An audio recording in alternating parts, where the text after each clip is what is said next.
great Bobby Belt. You ruined the morning show. Don't make me take off my belt. Don't make me take off my belt. We're not. Over to you, Bobby. Is there panic in the Oxnard streets or the Oxnard tennis courts?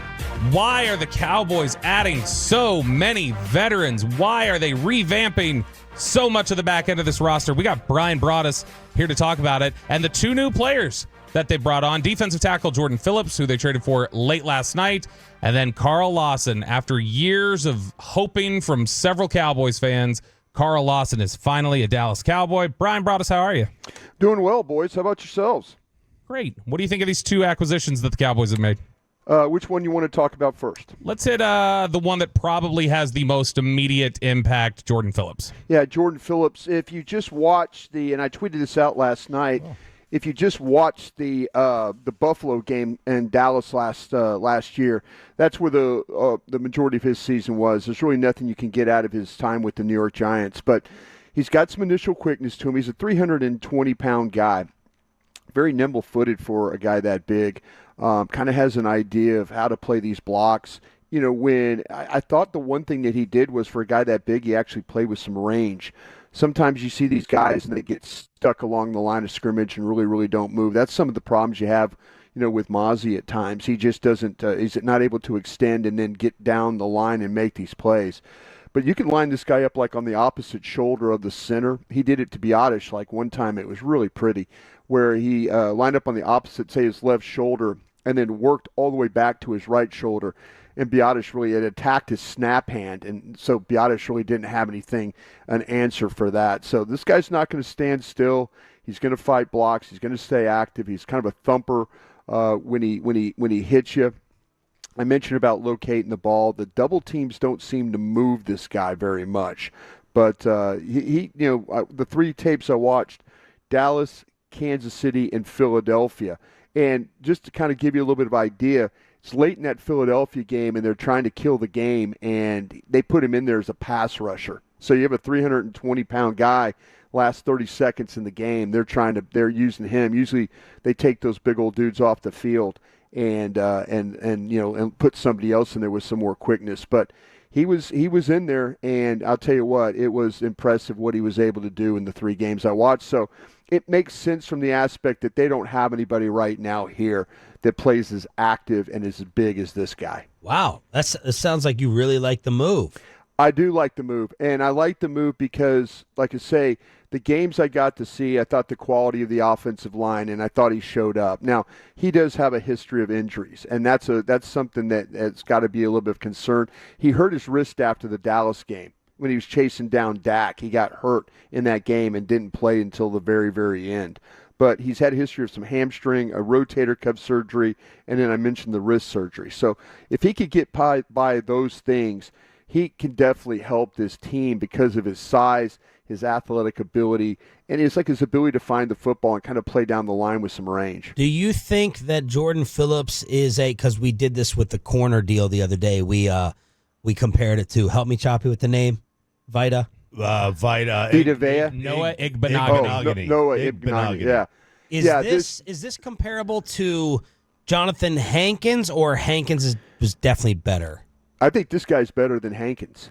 I think this guy's better. This guy's more active than Hankins. If you sat down, like say, I wish I could sit down with everybody and watch these games and point things out to people and show, in a way like, hey, watch this. Oh, look at this. And, there's, again, these guys, none of them are perfect. I mean, we're going to talk about Carl Lawson, in the same way that, there's some things about Carl Lawson that I kind of feel like that he is a little bit better of a run defender than he really was as a pass rusher last year when you watched him, play for the Jets.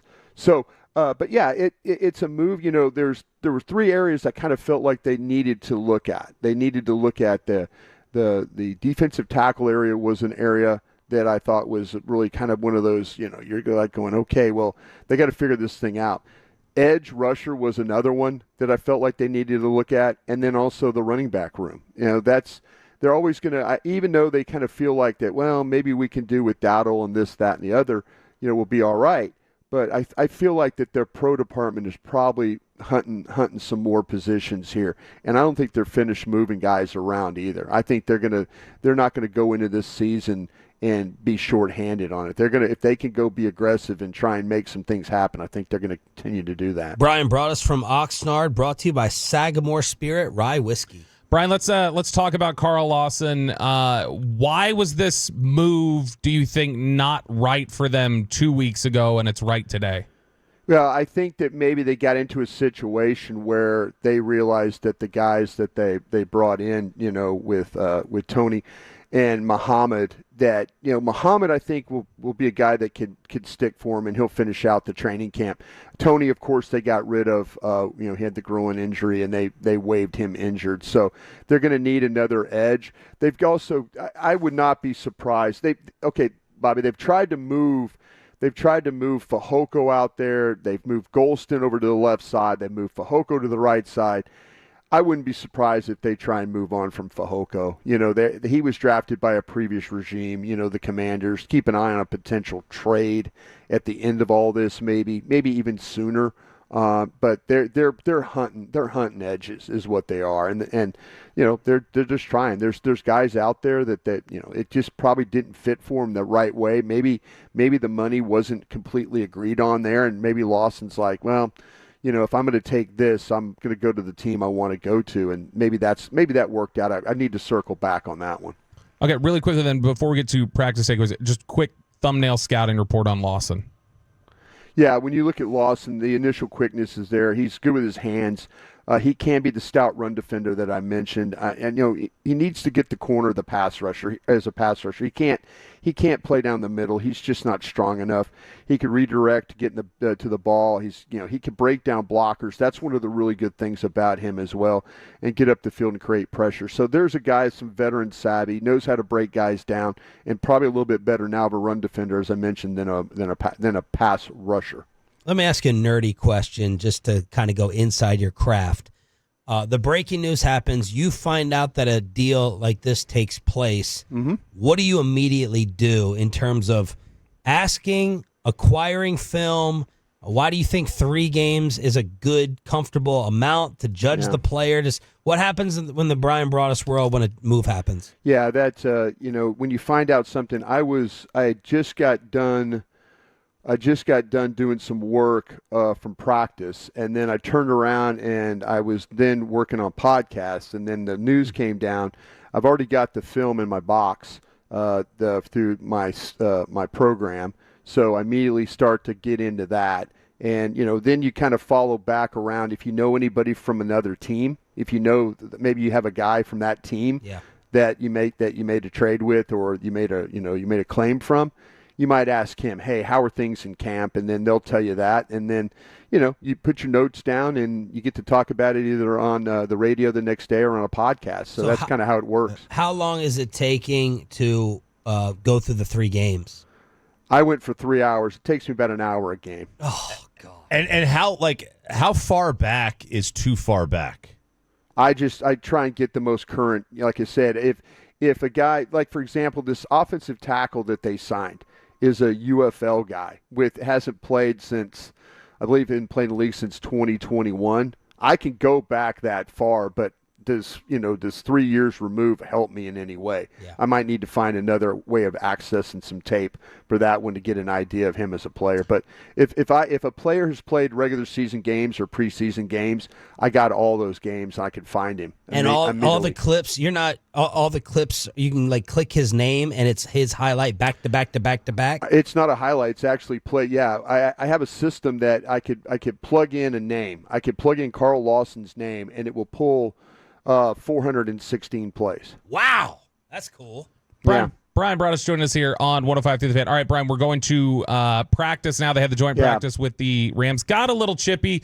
I guess the big thing everybody was looking forward to yesterday was how is this new offensive line combination looking? What did you see out of there from the O-line group? And I know you said it was kind of a mixed bag overall at practice. It was. It really wasn't that good of an offensive practice. I felt like the defense did a really nice job. If you're talking about the rookie left tackle, I know people posted clips of him and Verse and the one-on-one stuff. Sometimes you got to be careful with them clips. There were times where he was very good. I felt like that he was out of sorts in the way that he had his pass block. As a matter of fact, I'll send you guys all my notes that I have on him. But there were 3 different times where Verse had broken him down pretty good, where he took his hands. Yesterday's day for him could have been 3 sacks. Actually, it was 2 sacks, 1 holding, and then an illegal motion is what happened with your left tackle. Yeah, there were some very good things that he did, but Verse also did a good job of breaking him down. I guarantee you that kid was on the phone with Duke talking about, hey, how do I keep my hands from getting broken down in these things, because he was a little bit out of sorts with hands and feet yesterday. But other than that, like I say, the rookie center, the snaps were good, the help was good. There were a couple of different times where things just got wadded up for him, and he got pushed back into the quarterback. Dak didn't particularly have a lot of time to throw the football yesterday. He wasn't particularly accurate, and they weren't getting open on the offense. The main guy that was kind of helping him was Cooks in the red zone. Dak was having to move around to find Cooks, but Rams, I think, won the defensive side of the practice yesterday. On the flip side of that, though, the Cowboys defense, I thought, did a really good job. If you studied what they were able to do down in the red zone, the combination of using Nealon as a defensive tackle along with Parsons and Tank and Osa was a good combination that caused the Rams some pressure down there. Zimmer brought a couple of different blitzes that got home that caused some problems as well. So I would say that both offenses, when they watched the tape last night, clearly are some things that they're going to have to work on. The defenses have to be pretty pleased about the way that they were able to cover some and then also get some pressure. Broaddus, if the Minnesota Vikings came to you and said they wanted Trey Lance, what do the Cowboys ask for and what would they settle on, pick-wise? I don't, you know what, that's, I'll say this, Choppy, the thing that the Vikings, you're going to listen to all calls. Sure. You're going to listen to all calls. I don't think that the Cowboys, just from a philosophy standpoint, will move on from $5 million. You know, I don't see them trading a player and then saying, okay, we're going to eat $5 million of guaranteed money. I just don't see that. That doesn't seem like something they would do. You know, if you look at you would hope that the Vikings would overpay just because they're in a desperate situation. You'd like to recoup what you gave up for them, if that would be nice. You know, if you could somehow say, okay, we'll take a 4. I haven't looked at the Vikings trade, what capital they have. Something tells me that they don't have all their picks. So, you know, I mean, I would want to pick for this year. I'd even look at players again. You know, I would start looking at their roster and say, okay, well, what about this guy? Or what about that guy? Maybe somebody that's comparable in salary and stuff like that to kind of make this deal work. But I think you'd start with what you offer San Francisco and then work from there. Awesome scouting reports. Very up to the minute with the 2 Cowboy moves that just took place. Thank you, brother. Appreciate it. Take care, boys.